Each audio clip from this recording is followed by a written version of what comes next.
This most awaited event, Let's Hear My School. This Let's Hear My School was actually officially inaugurated by Vasanthi ma'am on the 17th of June in the presence of our respected regional officer, Mr. Srinivasan, Chennai region. And this is the first event which we are conducting, and thank you for both of you for accepting our invitation.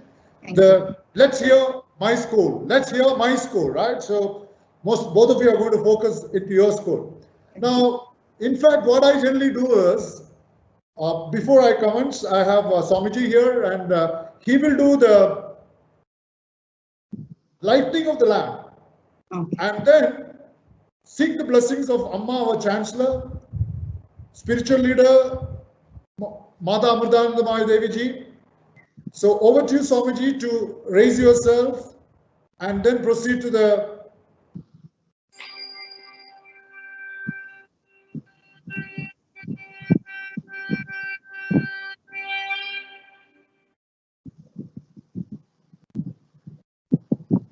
usual. Definitely. Loga Samasta, Sugino Bhavantu. Definitely. Let the entire world live with happiness and good health now.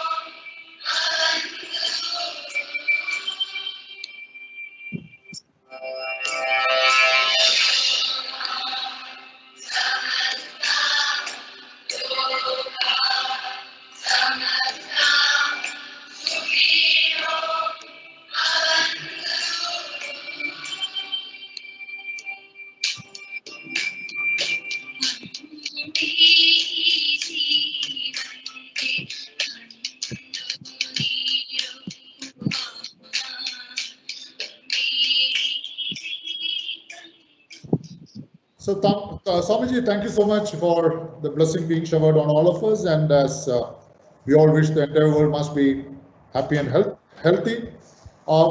It's actually what happens in this such session is that we prepare a lot of questions to be asked to people who are coming as guest speakers.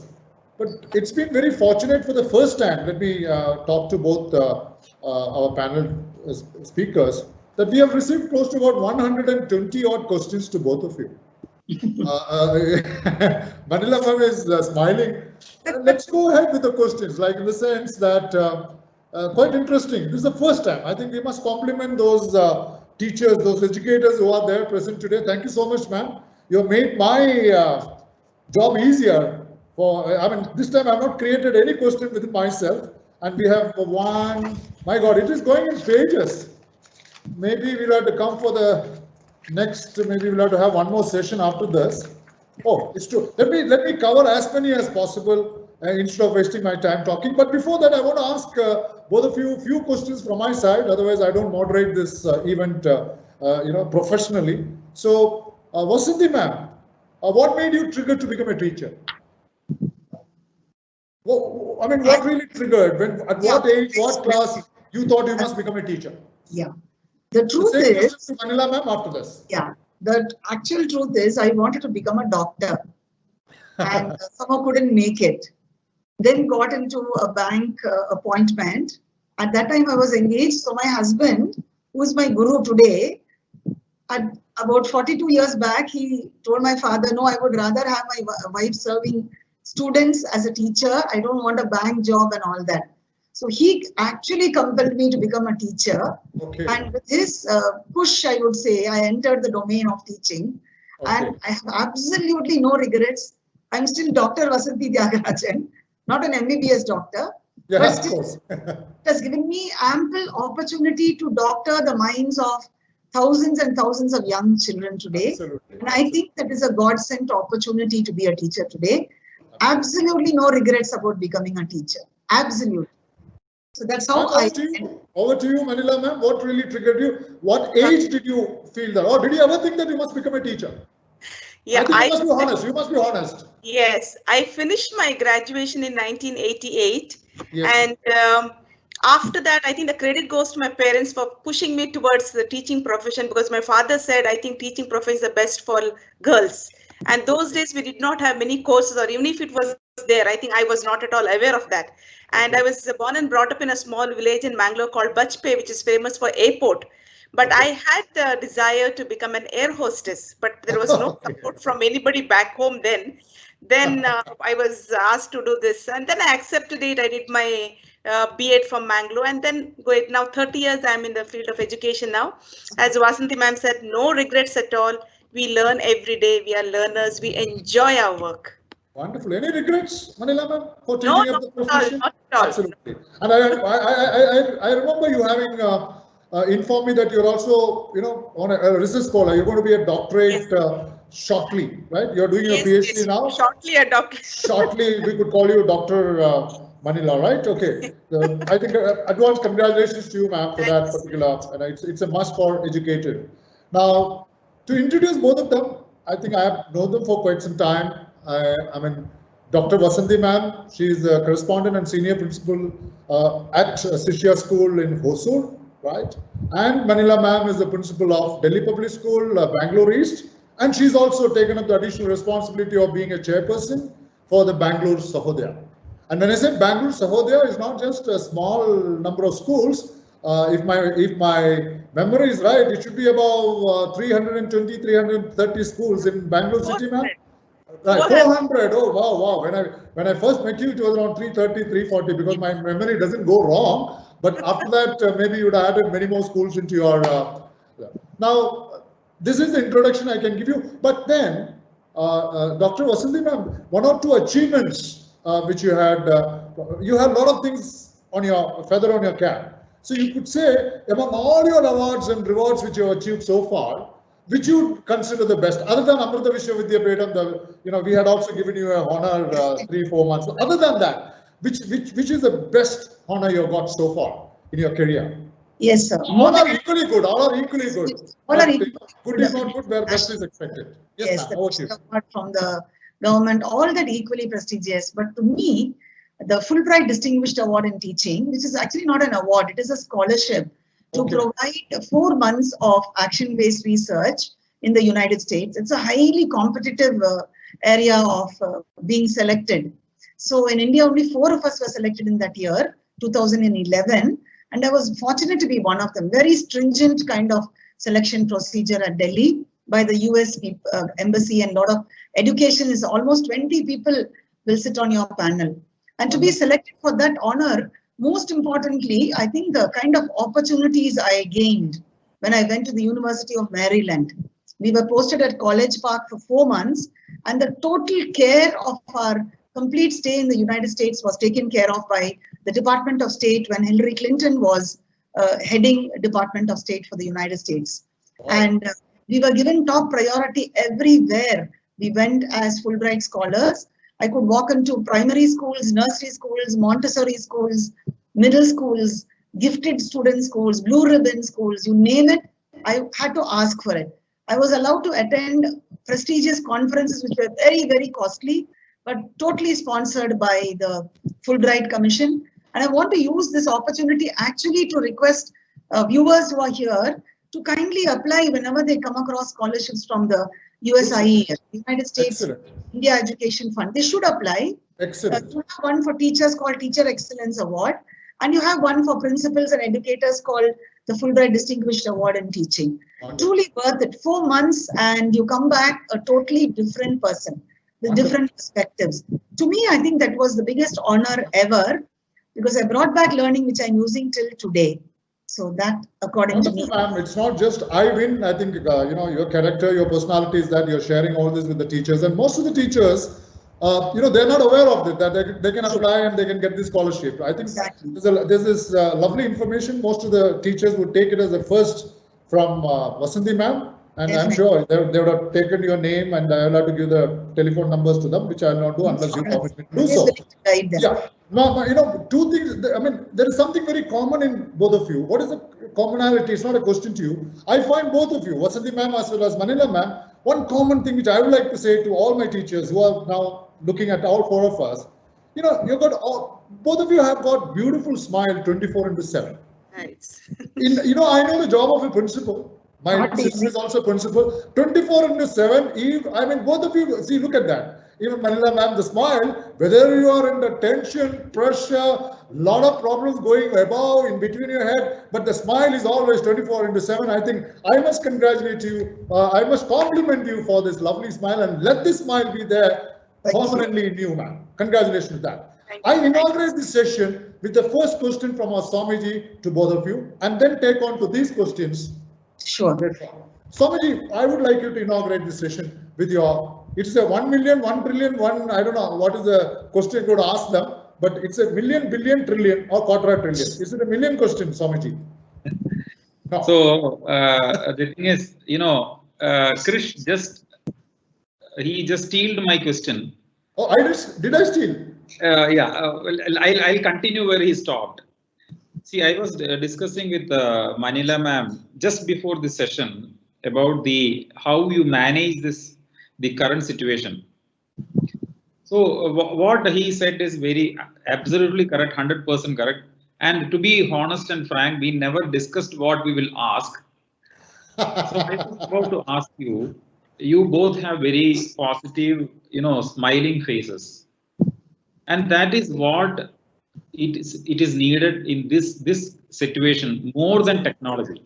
Absolutely.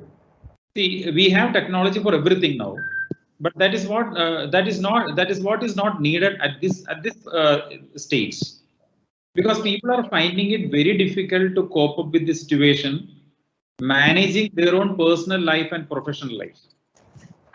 So what is your message, or I would rather ask, how are you managing your own fellow beings in this school, the teachers? Because only if the teachers are given proper guidance, only if the teachers are fed up with positivity, will they be able to transfer it to the parents and the students. So how do you manage it? One of you can take, ma'am. Yeah, Vasanthi ma'am. Sure. Then Manila will speak, no problem. Yeah. It's a very nice question to begin with. See, basically, I believe there is this very intricate web that is happening between the teachers and I think the parents and the students. We cannot isolate only the teachers because it's like a web. You touch one thing on the web, all are affected. So when this pandemic, so-called pandemic started, first thing is that we had to give reassurance to everybody. Change is there. It's not a very comfortable change that has happened, but we have to assure everybody that we have to move on. You have to accept the change, first thing, because the more you resist change, I think it will boomerang and hit back.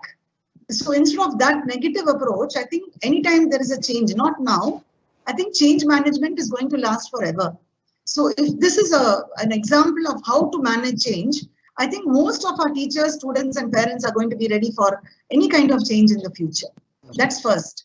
Secondly, when you spoke about the management of people, I'm talking about emotional management. Because it's not simply a syllabus to be taken, school closed down. No, I think it's more emotional connect. Children are not able to see their teachers anymore. They have to sit at home and you have to come live if you want that. And when you come live, there are pluses and minuses when you handle small children. And they are the ones who want to see their teachers more than anything. The little ones, they want to see their teachers. The older ones will manage, but it's the younger ones who want to see the teachers. But net etiquette is not so easy for those children. And we also have to remember when we try to drive online, so-called online classes, we're also getting to sharing of work at home, PCs and all that are a shortage at home. There's only one parent, maybe two working parents who are working from home. They need to use both their PCs. So we'll have to look at some kind of a flipped learning or a flipped classroom where the blended learning happens, little bit on the live class, little bit at home. So we have taken a lot of pre-recorded videos for children. Teachers teach live at home or in the school, and that we recorded. The advantage of this kind of flipped learning is the child is able to see the teacher's video over and over again and learn at their own pace. So they come back to class the next day and there they clarify doubts, ask questions, which makes a lot of meaning into learning. This is how we managed it. And we also took a feedback. This is to ensure that everybody is feeling comfortable. It's very important that we don't look at it one side and say, I think we are doing online, we are doing our job. It's not that. We have to find out how the other side is responding. So we sent a feedback, got a very good feedback from our parents, about 70-75% saying they are very happy and they say it's very good what we are doing. And another 17% say excellent. But then even about 7% giving us suggestions for improvement, to me it mattered a lot. So I'm not going by majority opinion at all. It's dangerous to do that. That everybody likes it, so go with the majority. No. Even if there are, say, 100 parents in my school who feel, please hear my voice, I think it's important to listen to that voice. And they have given us some very valuable suggestions to improve the way our children should learn. And who would know that better than a parent? So the moment we recognize that this parent can actually come in to support the school, we took advantage of that parental support and we went forward. So this is how we managed to get the emotional connect happening and managing our children through live classrooms, partially, but a flipped method where they also learn at home and come back to discuss the next day. Yeah. Wonderful. Manila ma'am, would you like to add on to what Yes. Vasanthi ma'am just mentioned? For a school, the principal plays a major role because she's a role model for the entire teaching community in that school. Absolutely. Now, as a principal, I'm not there to pinpoint the weakness of the teacher and try to correct always. But as a teacher, as a principal, I should be there to sort out the problems if the teachers are facing. I should be a solution for every problem the teachers are coming forward. The moment you come and give them the comfort, they're there with you always. And see, we are all human beings. We do make mistakes. Not that we are not making mistakes, but we have to make sure that we do not repeat those mistakes. So that we need to overcome. And I do spank the teachers. I call them, I give them, but at the same time, again, I call them back and try to, talk to them in a way that they forget whatever I have said, that kind of a relationship I develop with them. And they're with me always, especially in this hour when this crisis came in. We are not prepared for online classes. None of us were ready. We never thought a day will come where we go online. But still our teachers geared up. They stood by us. They gone beyond the call because their working hours increased. They gave up their family life. So many things they put up and they said, no, ma'am, we are there with you. Let's go online classes. And they're doing an excellent job. Hats off to all the teachers of various schools. Absolutely. Quietly they are doing their work. From behind the screen, they have a lot of difficulties back home, but none of them come and express, says, I will not be able to take up the classes because I have this problem. They said, no, I will do it and I'll definitely do it. And there are teachers who come to school, because they do not have facilities back home. They come to school to do the video recording and to give online classes. That is something very appreciative of all the teachers. Absolutely. So nice, so nice.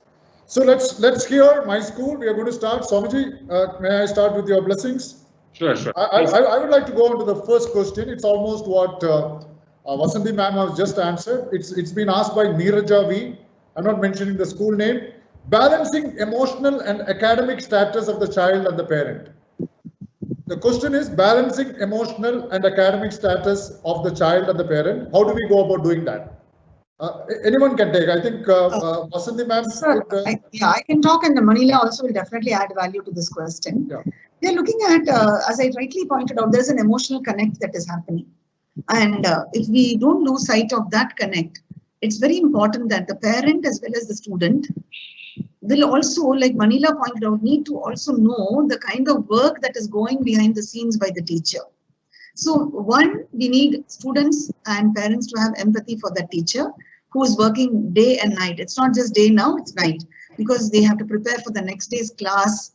They have to make sure that they are addressing children properly. This is live, okay? So they have to do that. At the same time, they need an emotional connect, and parents have to be reassured. That's the word I would use.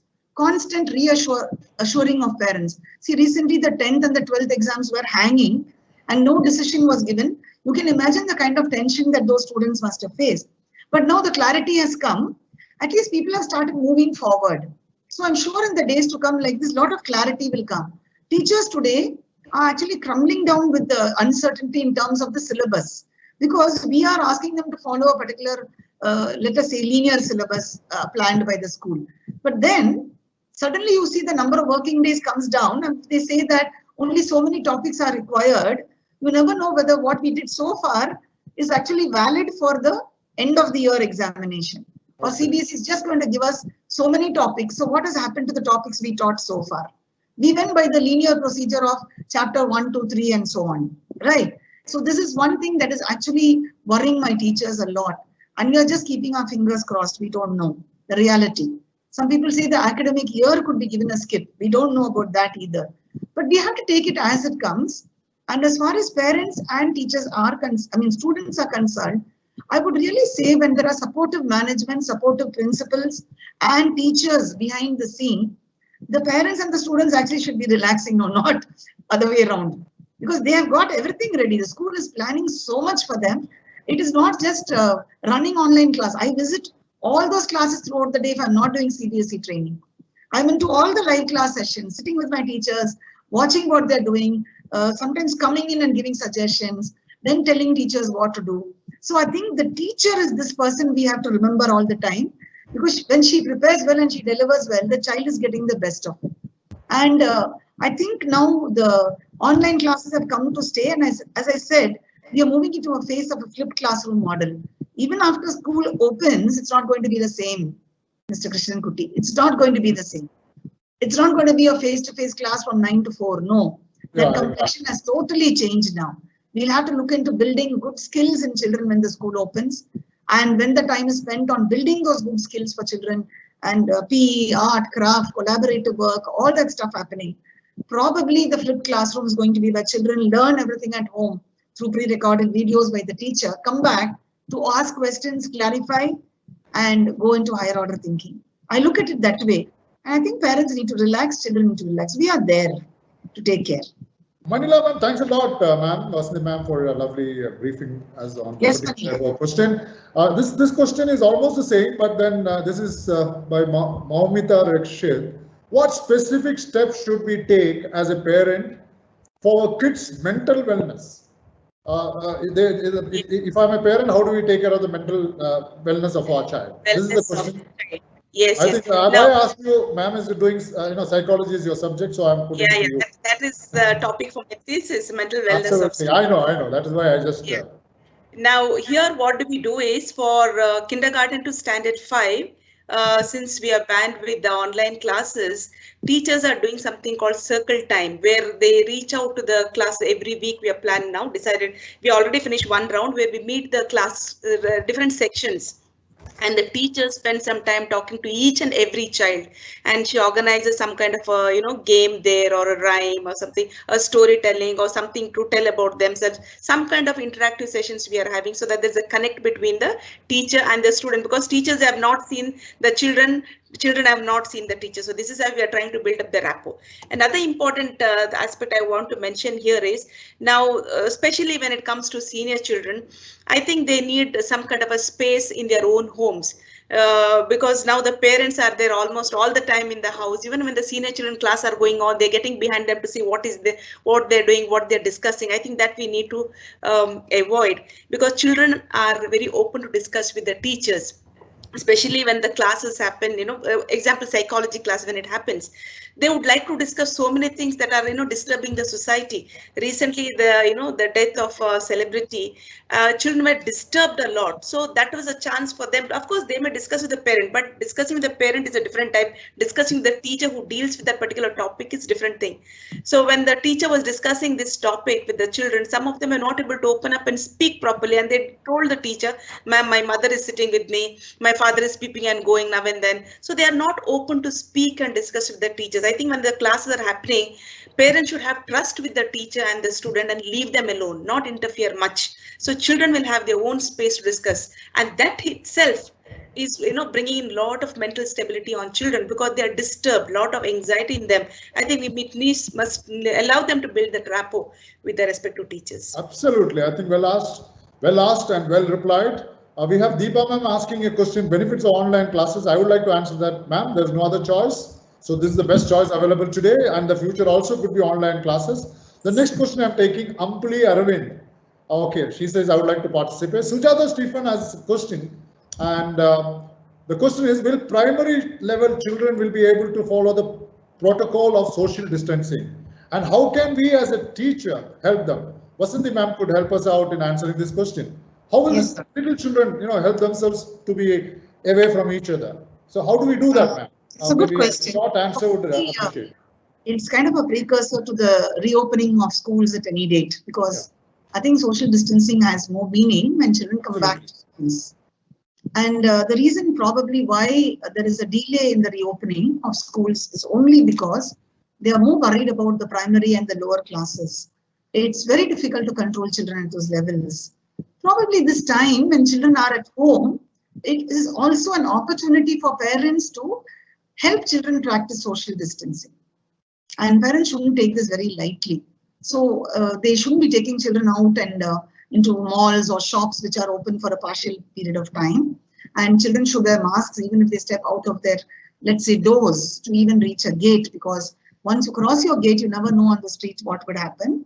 So these are opportunities for parents to actually, I would say, I use in quotes the word train, you know, because when the more children practice the art of social distancing, and if parents are the best teachers, the first teacher they say is the parent. If the parent can constantly tell the child why, because children, lower class children especially, first want to know why, then only they will practice. Why should I wear a mask? What is social distancing? Why should I keep?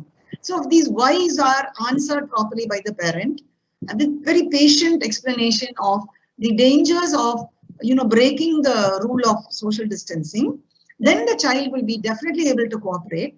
And when schools open, the bigger challenge is managing it.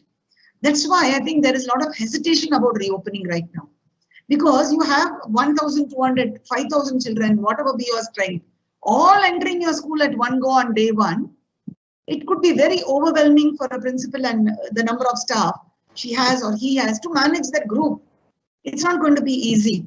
So unless there is some kind of a zero clearance on the, you know, issues of the health, I think schools have to remember that they cannot take a risk and demand reopening.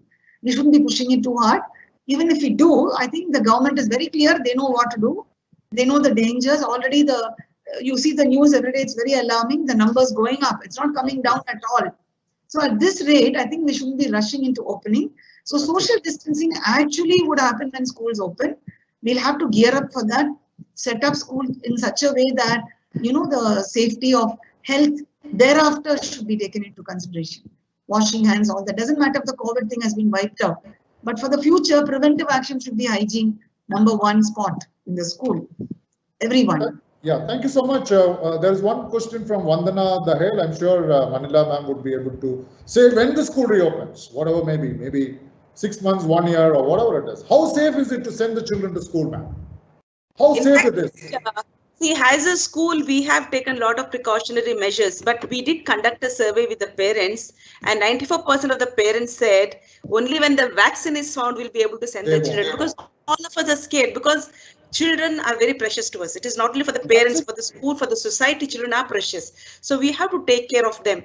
And we have systems in place, whatever has been discussed with various organizations, doctors, government, and things like that. But as we discussed, children are children, they are very small. How far they'll be able to control themselves by not mixing with the others? That is a question. So that is what is bothering. Absolutely. Ma'am, one Soumya Venkatesh is asking a question. Manila ma'am can answer this. Will the remote learning continue even after school starts functioning? Will you make it sure that the teachers are at home instead of coming to the school? That's a question here, very clear.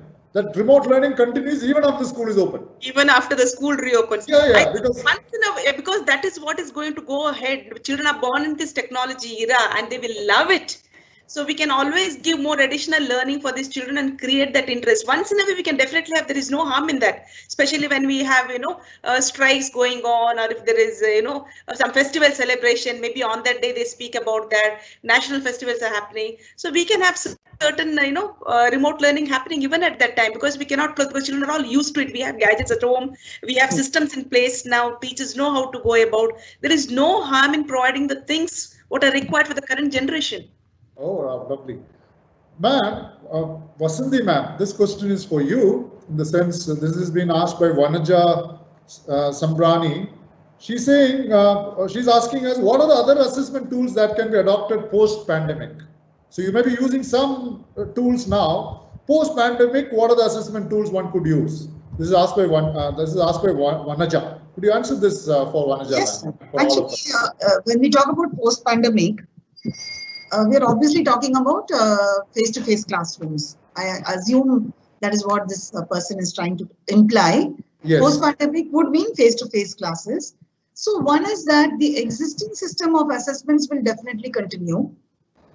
Why should we dispense with it? Because when we were pre-COVID, also we had assessment systems in place, examination systems in place, and I don't see why they should be actually removed. They can continue, but little bit of honing of the pattern of assessments can definitely be looked into. And we can look into a few online assessments happening right there in the class, because today there are tools for online assessments, and then and there in your own computer labs, children can take online assessments. But then when it is a live classroom, nothing like pen paper tests and short tests which do not stress the children out. So post-COVID will almost be like pre-COVID. I do not see a huge jump or a difference in the way assessments are going to happen. Probably we'll try to look at some innovative ways that we use now in the period of the COVID times to, bring a few of the good ones, the good practices into use post-COVID. That's how I look at it. Ma'am, be there. One more question to you. Navalata Neelakantan wants to know that, her problem is that she's not able to engage the students online, right? I mean, there's a lack of motivation, lack of concentration. Could you tell all of us that how do you make the students concentrate and be active during the online classes? Over to you, Vasantha. That's a nice question. Basically, sir, what we have to look at, I think we all know as teachers that attention span of children is linked with engagement. Engagement of children is linked with a kind of a program that the teacher designs for those children. So all these three are interlinked. If you look at the kindergarten to 1 and 2 levels, the attention span is not more than 5 to 7 to 10 minutes. Children cannot pay attention even in a live classroom, whatever happens. Now imagine in a online class, they cannot. So this teacher will have to make sure that even children we found in 11th and 12th classes, right? You may be very anxious about your syllabus, but the children at that level, not more than 15 minutes. They cannot go on listening to a teacher constantly on a screen for over 15 minutes. So Absolutely. There has to be a good plan by the teacher, and she has to kind of make sure that there is an interaction happening throughout. All children are involved, and whatever she designs has to be an engaging one. Simply showing them a video, simply showing them a YouTube video is not a solution to an online class at all. So teachers will have to definitely plan better, utilize, let us say if we give the higher classes about 30 minutes of online, it should be at least 10 minutes and then a break of children interacting, asking questions. And today Google and all other platforms like Zoom and even Microsoft Teams, they've got boards, whiteboards to use, where children can post queries, they can do activities on a Padlet today, and a lot of enjoyable things can be done. So the teacher cannot make it one-sided where her face is seen. She provides those kind of alternatives where children go and explore. Today, Microsoft has got lovely channels where you can break up children into collaborative meetings. And we found that to be very effective. Children can sit in different rooms in Absolutely. Microsoft channels, and they have discussions there and come back and present it to the whole group. The teacher can monitor all of them like a classroom. Google has got it in the breakout rooms. Zoom has got it in their breakout rooms. So teachers will have to not just focus on their own selves or the video. It's not helping anymore. In the beginning, yes, we were all struggling. Children accepted. Today they're getting bored seeing the same thing. The content may be different every day, but they're getting bored. So we'll have to. That's why last week when we had a meeting with my teachers, I told them, no, you have to give variety to children now. They have to start writing. They have to start holding up pencils that they draw with, show you drawings that they made, hold it up for you. All this has to be made so that there is an involvement, even if it's online. Unless there is that connect and engagement, then it's fine. Otherwise, it's going to be tough. Thank you so much, Vasanthi ma'am. This question is to Manila ma'am. Question is asked by Meenakshi Mishra. These online classes making our students sit for 7 to 8 hours a day. You have the screen fatigue. Also, we insert the earphones, and over a period of time, the children can lose sight and also could lead to hearing problems. Will it happen, ma'am? I mean, I think Manila ma'am can add. Will that maybe 30 years, 40 years they become blind and they can't hear? Is there a fear of such things happening to our children if they go on online? This is Meenakshi ma'am's question to you. In fact, it is not recommended at all to go for 7 to 8 hours online class for children. It is not required. So minimum, how much do you recommend? Okay, 7-8 hours is not there. See, we had a discussion where the Niemann's doctors, they suggest for the kindergarten not more than 15 to 20 minutes. Correct. Okay. And when it comes to first and second standard, not more than half an hour. All Maybe right. third up to fifth standard, you go up to 1.5 hours. Then you increase maybe 2.5. Maybe for 11th, 12th, not beyond 3.5 hours. And in between, you need to give, because children, you cannot see as adult, it is difficult for us all to sit in front of the system. We attend so many webinars, so many meetings, we do at the end of the day, once we say, we feel like that. It is not easy to sit in front of the system. I think any school or any teacher who does for 7 to 8 hours, they must rethink and bring it drastically reduce the timings, because teaching will not happen there. Teacher may have the satisfaction, I finished the syllabus, but teaching will be very zero there with the children. It is not a productive classes. So Manila ma'am, 3-4 hours sitting with laptop or even your cell phone, it doesn't lead to eye problem later. That can be assured. It may be, it definitely may be. That's why listen, we can give them breaks in between. Okay, so the break is given nowadays what has happened, even if your teacher doesn't teach online, children use the time to do online activities. They may engage in playing games or watching movie or something. More than 3 hours they will sit and do. But that's a different thing. But as a teacher, when I teach, let me be focused on the number of hours and cut down on that. Because knowing fully well the effect that he has on the children, I think we need to streamline our way of teaching. Thank you so much. And Jayashree ma'am, she has asked a question similar to this. How to solve difficulties arising online? We have answered that. Shankaranarayan sir, you also had asked regarding online classes serve well for primary and middle school. I think that also has been answered well. Anjana wants to know whether you have any answer to this. She has asked 1, 2, 3, 4, 5, 6 questions. What will be the status of syllabus? What will be the status of practical for science? These are questions we asked the CBSE, not to us. What will be the nature of examination? Again to CBSE, when will the board examination conducted for 2021? I think you must get in touch with the CBSE, not with both this ma'am. So Binu Abraham said answers to those questions. Yeah, absolutely. It's not right to answer also because we are not clear. Even they are not clear as such now as to when the exams for 2021 will be conducted. So Binu S. Abraham said, how to ensure security among students post-pandemic? That's also been answered. So Muthu, why I'm reading this? Because they have sent it deliberately, so I need to mention their names. Muthu Venkata Subramanian, is there any free website? This is an important question. Is there any free website or application to conduct online exam with timer for each questions? Is there a free website? Is there a free website? Swamiji, is there a free website? All right. We will go to the next question. Prerna, how to maintain social distancing has also been answered. Silambarasi, how to take practical classes through online for high school and senior secondary classes. Now, online theoretically it's fine. But when it comes to biology, physics, chemistry, where you have a practical examination, how it is going to be conducted? How the teachers are finding it extremely difficult to conduct. Can the practical be done online is the question from Silambarasi. So can somebody answer this? One of you can answer. Basically, one of you.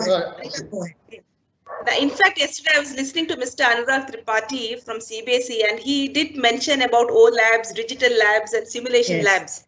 I think teachers have to do some kind of research on that and use those facilities, so to make their class interesting. Yes. Fine. These are things are available. Yeah, Swamiji has come now. Swamiji, you have any idea about a free app, website, or application to conduct online examination with timer for each question, and they don't come back to the same question again? Is there a free website? Whether this is the question asked by Muthu Venkata Subramanian. Is there a free website, Swamiji? You since that's your line, so I thought I would get a clarification from you. Yeah, there are free websites, but the thing is that there may be some limitations on conducting such tests if we go for the free versions. Yes, and the number of users or the students that can be added may be limited. So the best way I would suggest is to use a simple tool like Google Form. Google Form has got almost all the required features, and it is quite simple for the student or parent to load it. It is not complicated. So with regard to the questions, my suggestion would be to make it more, analytical, so that you create a kind of thought process in the student's mind. And it is not easy for them to discuss, between each other. And you reduce the number of questions. Don't put so many questions. Reduce the number of questions and make them think and let them answer by taking some time. There is an add-on in Google Form to make sure that the students have to answer the questions within that time. And one of the most simple tools or applications I found is that Telegram, the messenger currently used widely. Telegram, you can create a channel in Telegram, and in that channel, it is possible to host a quiz. Okay. And that quiz you can have multiple choice, multiple answers, shuffled questions, shuffled answers. You can even add a video. Okay. So things are more simple, and Telegram is a very secured platform. It is not just like WhatsApp. And I am sure that millions of teachers are using this Telegram app because it is easily accessible to anybody. Okay. In fact, I have a channel of 2,500 students, and I usually conduct the questions or quizzes based on AI, the artificial intelligence. So it is very easy. Whoever has created a quiz can easily find out the output, or you can see the number of people who have answered the score. Everything is possible. So if you keep the things simple, when we think from the student's point of view, parents' point of view, it'll be easy to sail. Otherwise, we go to a lot of sites, a lot of tools, then it is pretty difficult. So since Telegram is already a messenger, it is available in Google Play Store, it's freely downloadable. You can easily create a channel for each class. And that channel can be used for having the quiz. And the way in which you prepare the questions have to be more, you have to focus more on that. Thank you, Somaji, on this. There are 3 questions similar to this, like how to assess online TP. I wouldn't know what is TP. Is it training program? TP. There are 3 questions. 3 people ask how to assess online TP. What is TP? T capital, P capital? No. Okay, fine. Training program, not sure. Okay, how do you assess? Any answer from you, Vasanthi ma'am? Normally when we do training programs, we give a feedback form to the participants, and through that they give us a feedback about where we are good and not so good, and maybe areas for improvement. If we send something like that, we get a feedback consolidated from the Google form, and then you work on the improvement. Thank you so much. So Sonali has asked this question which is already answered. Srilata, you had asked question already answered. Pushpa Prasad, yes, safety measures, we have answered. Charu Bandari, how to develop confidence among the parents, we have answered. Now, Krina Desai has come with a special question, which I'm sure we will be able to help you on that. I'll give you a number if you are there, Krina. How to use MS Team? Which are the validations which students cannot do? How to make team and settings all about team that particular teacher wants to know. And it is a must that every teacher must know what is WebEx, what is team. If you want to know, I'll give you a number 93450 76625. 93450 76625. In fact, we have been clarifying all these doubts to various teachers across the country. So if you can call up this number, we have a person, Janani, who is handling this. She will be able to help you anytime between 9 and 5. So please call up this number. She has the patience to clear all your doubts on either WebEx or on Team or any other computer related apps for streaming purposes. So that is, Krina, you can use. Any other teachers who have a similar problem in having, please come to us. We are willing to help you. That's our duty to see the teachers get onto this live streaming as early as possible. So that's being answered. Yes, again, Chitra, you would ask the same question. How can we face pandemic situation after school reopening? Arunima is you all know, Arunima, not from CBSE, of course. This is Arunima K. A very important question to both of you.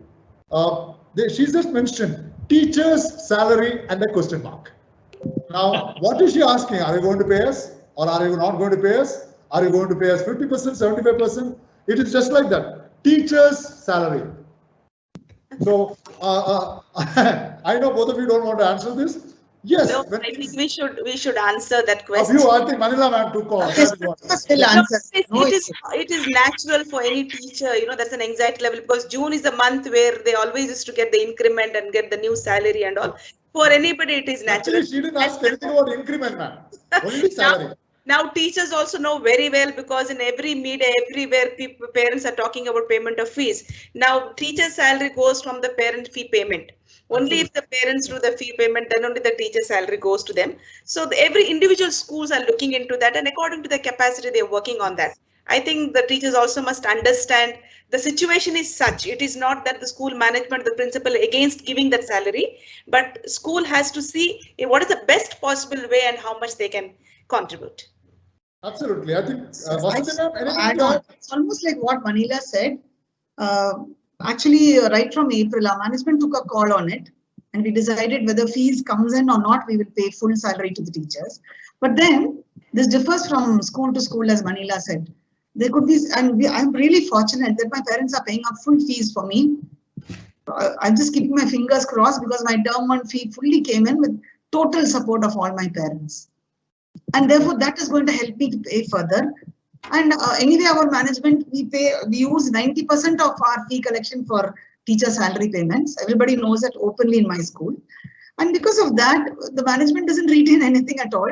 The more the fees comes in on time, we pay on time. Absolutely. And they're not going to hold up anybody's fee at all. Salary. No way. So thank you so much for both of you for a lovely answer. I think the teachers are, they understand things far better than all of us. So they really know what's happening, what's going to happen. Now we have some teacher Machama. I think we have school management learning gaps. So we have answered that. Sheetal P. Nair has asked a question that, look, when the school reopens, there are schools which do not have buses. The schools which have buses to commute for the students to and fro house and the school, will you be ensuring that instead of overloading, or at least loading 50, 60 students in a bus, will you take that initiative of having only 30 against 60? Are you arranging to do that? And if so, we should inform this to parents as early as possible. Now, many of the schools, I'm not saying any of your schools, many of the schools, sometimes they overload. And are you taking any steps on transporting students with 50% occupancy? Any of you can take this call. Yeah, I think EPS got 200, 300 buses there. Yeah. So I think, ma'am, you can answer, because initially when I came, ma'am, when I came to your school, initially I thought it's a garage for Ashok Leyland buses. Over to you, ma'am. Yeah, we had large fleet of buses. What happens is, if a bus capacity is 60 and if you're putting half of the children, then we need to have 2 buses. That means 2 drivers and 2 IMRs who take care of the children. So what happened? The amount goes up. The payment of fees, what they're doing towards the transport, will definitely go up to maintain that.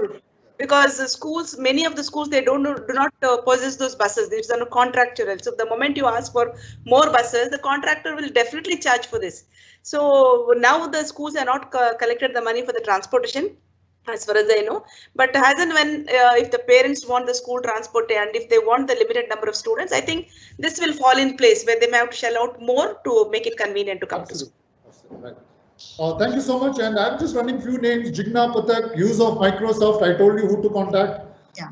Madhura Hegde, how can we change the children to new technology? They will change themselves before they change us. Sabida B. Nair has asked how to deal with socio-emotional skills. Already answered. Srija Tambi, how can we start lab sessions? Already answered. Now, TN Kamini wants such webinars to be conducted very often. Yes, we are here every week conducting things. You are most welcome to attend that. There's a very, then Dr. Suchitra Naidu has asked, should we encourage and continue online education if you have to survive in the field of education? I think we must do that. That is my answer. Then there's one very important question from Uma Rani. She asked, how can we create e-library platform in the schools? Now, nobody can go to the library if this is going to happen. How do you create that e-learning process by creating an e-library in the school? Are we thinking about it? I think it's one of the fantastic questions which one of you can take or both of you can take. So basically, I think today a lot of schools are looking into digital libraries, sir. Even when regular school was running, you know that Kindle and all that has been existing for quite some time, where we are able to get them to use. There are many schools which have, in fact, they are running on digital libraries even prior to the COVID situation. So right now, what we have to look at, and that's a beautiful question this person has asked. Absolutely. Obviously, a lover of books, no wonder. We'll have to look at providing our children with links which will help them to open online books, which are available in plenty today. And if you go to the websites which are also free by nature today, you have books where children can read. All the classics of the past are available. And also, if you look at lower classes, you have read-along books for kindergarten children. So there are beautiful videos which open the page of the book and read along. You know, the teacher reads along and the child reads along. So I think digital libraries have come to stay. And probably 5 years from now, you'll find the volume of books in your library is coming down and children are going to read digitally. As they travel, they carry a tablet with them and read offline, and they can download books on a tablet and read it whenever they can. In fact, most of us are doing it, no? Some very good books we download, put it on our drives, and whenever we are free, we open it and read our drive, the books there. So I think slowly the schools will have to usher in a digital library. Good question asked by this person. Fantastic. I think Umarani needs a special clap for a lovely question. How can we make e-library in this Definitely. school? Now, Vasugi Gopal, question is answered. Arjamma Datta, question is answered on school buses. Srinivas, yes. What are the precautions do we need to take after? Yes, answered. Limitations of online classes, that's also been question answered for Resmirega Nanda. Now, Vrinda R. Nair, portions to be adjusted, that's also answered. Manju K. Matthew, integrate students coming from various economic situations, answered. Kalpana, right, okay. Now, Nakuba Taj, how do we, this is a fantastic question, and this is going to be on to Manila ma'am. See, I mean, her question is, normal children, it is okay on a virtual learning. But when we have children of special needs, they also deserve to be taught. Yes. What could we do for them, Manila ma'am? Yeah, what we do is, now we have the list of students with special needs. We reach out to them one-to-one. We have a counselor, we have a special educator. They reach out to them one-to-one and they help them how to learn. I have a child who is totally blind. I have a child who has 100% hearing impairment, and we have children with various learners. We reach out to them individually, that we have contact personally with the parents and the students. That one-to-one interaction we do, and we'll sort out, because they are small in number. So easy for this counselor and special educator to reach out and do the help. Fantastic. Ma'am, anything to be added, Vasanthi ma'am? Manila has perfectly put it in place. The special educators play a very important role. I do not have children of the level of challenges that Manila spoke. I have learning disability children, quite a number. But then I have 3 special educators. So on a daily basis, what they're simplifying content for children to learn. And like Manila said, personal track is happening of these kids to ensure that they are also feeling comfortable with the learning. Definitely. Thank you so much. Sujata ma'am has asked a question. I think that would be put on to Vasanthi ma'am. How do you assess the students on online session? How do we assess them?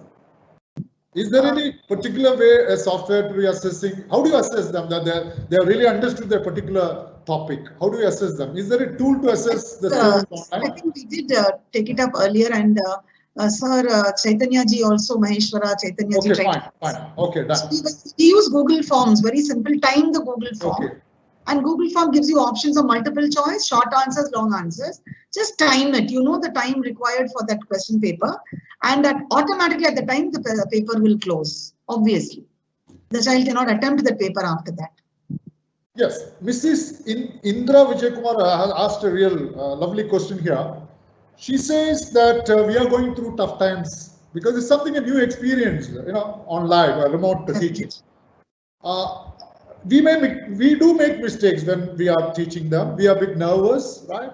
In the class, it's okay. We find the parents watching, and principal will watch all the classes sitting together in your office or at home. So the teachers feel a little nervous, and she wants to know from both of you that how long will the principals of each of the school tolerate our mistakes? Will you give us some 3 months, 6 months so that we learn the process of teaching through online? And how long will you give? Because will you 3 months you want us to, how long will it take us for us to get that expertise in online teaching? And how long will you tolerate us in making mistakes? This is for the principals, both of you. So Manila can speak after that. I'll answer. 3 months, 6 months? Sure. No, in fact, when we started the online classes, we did have training session for teachers. Okay. Some time, and luckily for us, we had holidays in Karnataka at the time, so classes not started, but we started from 15th of May, the online classes. Initially glitches were there, and if the teacher has made a mistake, I think we must excuse the teacher because we are not born with technology, we are learning that. And learning is something new, we need to have a pat on the back. And even if the teacher makes a mistake, teacher must have the guts to, I'm so sorry, I made the mistake, and do the correction the following day. And she can request for additional training from the school or from the principal, as long as she's confident to take up the online classes. Because we know some of the houses, house is very small, background is not very good. So we tell them to, put up, nowadays we have these virtual backgrounds also where you can put it up. And I have a teacher who takes the class under the mango tree. So we don't find wrong in that, perfectly fine. And children are enjoying, there is no harm in conducting classes. As long as the class are going on, children are enjoying. I think we shouldn't find fault with the teachers. Fantastic. Thank you so much. And, Mokil Prashad, the answer is there. Vijayalakshmi answer is there. Just continue, Manila sir. Krishnan Kuti sir, just want to add on. Please, I'm sorry. No, why I want to add on is, as principal sir, I'm a master trainer for CBSE.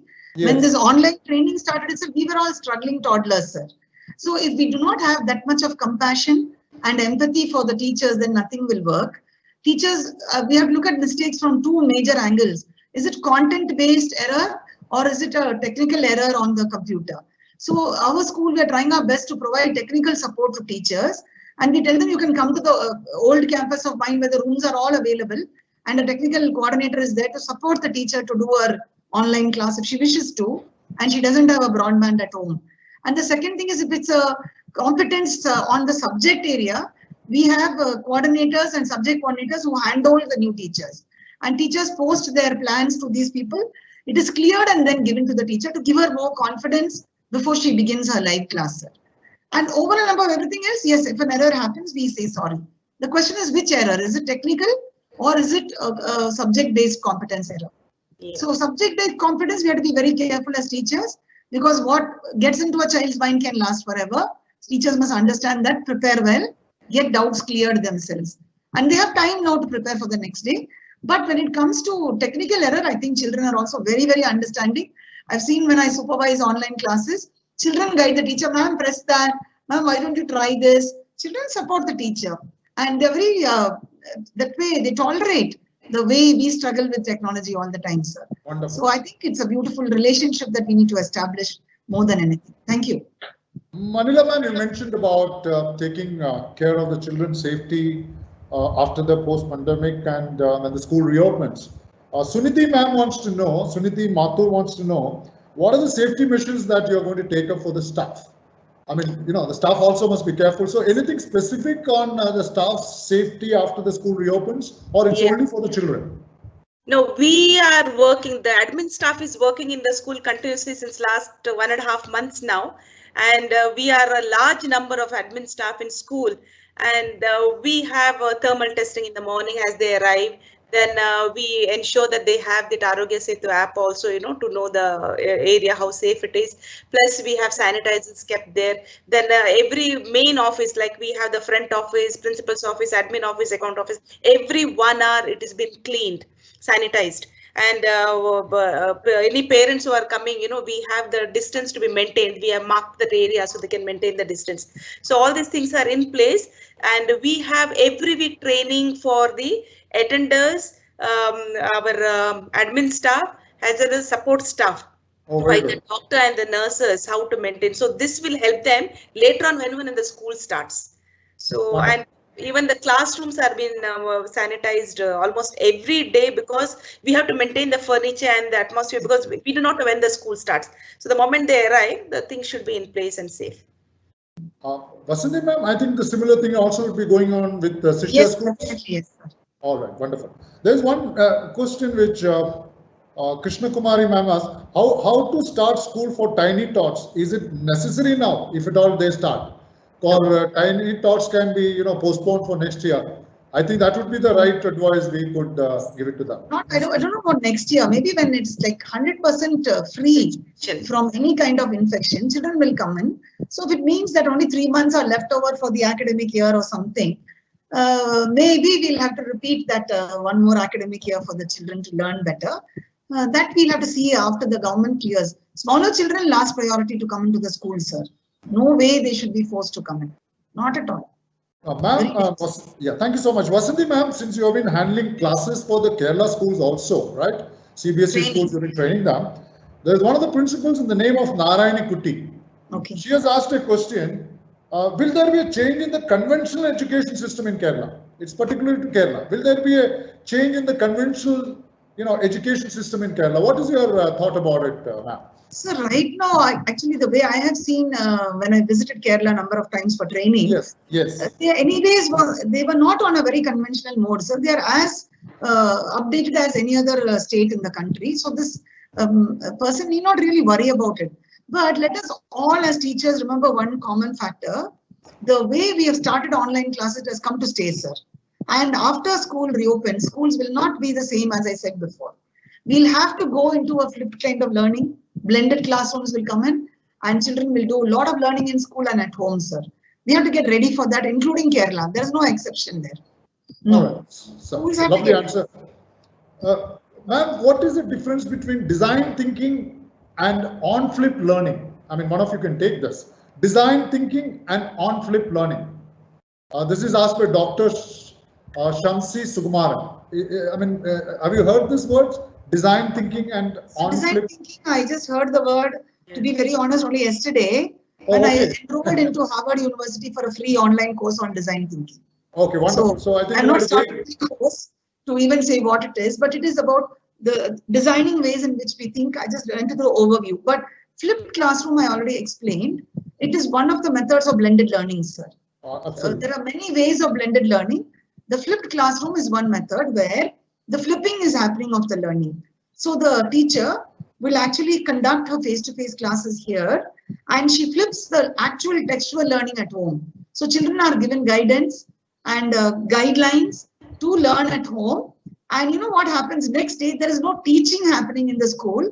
There is going to be discussion, collaboration, or clearing of doubts, moving to higher order thinking and all that. There will be no traditional teaching at all in a flipped classroom mode. The learning will happen at home. Children come back, the text, all that will be relegated to the home. Children read and come back, ask questions. Today, what is happening? The text is being excessively used by the teacher as a tool for teaching. Very few questions are asked. It's going to revert now. The child learns, comes back with a lot of questions the next day. And that is going to be the focus of learning in a flipped classroom under blended learning. Blended learning has got many tools. Flipped classroom is just one of them. Yeah, that's and design thinking, yes, design thinking has been introduced to bring about creativity in individuals because they are triggered to think in an innovative way. You know, it could be a designing of a pen or it could be designing of a book, anything. So they will start with a small thing and, you know, design a flower in your own way. You know, it is like that to kindle that interest in children and to design anything that comes in their way. Yes, I would ask you only because it's time for lunch. 2 more questions from my side to both of you. How is the future of school education going to shape up? You can answer me in 2 sentences. How is the future of school education? Since we are from the higher education, what do you expect the school education in the future would look like in the years to come? 2 sentences, 3 sentences. Over to you, either to Manila ma'am or to... Manila want to speak first, then I can speak. Yeah, I think most probably it will be technology-based learning. Of course, what happens is in a traditional way, our regular schooling is very important because we build the rapport with the students. And it is like a social gathering. We learn so many things which is required for our culture. And children learn a lot of life skill when they come to regular schooling. I think we shouldn't give up on that. We have to continue that definitely, but on and off we can provide with the online classes for the children to keep up to the current situation, so our children will not lag behind when they are compared with the global standards. Wonderful. Over to you, Vasanthi ma'am. So basically, I feel, yes, like Manila said, a lot of technology-based learning is going to happen. What kind of technology is very early to predict. The computer seems to be only one mode. We never know. But what is important is the fact that ever since UNESCO released its document on life skills, we've been talking about life skills and life skills, 10 life skills, whatever number. But then it has all been mostly like very superficially done in schools right now. I think the future will be where all these life skills, especially collaboration, creativity, critical thinking, problem solving, all this will now become practical, hands-on work done by children, because classes get flipped. Textual matter becomes secondary, and a lot of application of textual matter is going to matter, because resources are getting scarce, sir. We need solutions to manage limited resources. And unless we equip our children with adequate thinking skills beyond what they are doing today, the future would look very bleak. So we'll have to use all these opportunities to get ready to take our children and launch them into the future using those skills appropriately. Thank you so much. And I have a question to both of you. This is from Amrita Vishwa Vidyapeetham. Because I've seen interacting with the teachers in the last 3 months to webinars, especially a male teacher is okay. A lady teacher, she goes through a hell. Let me make it very clear.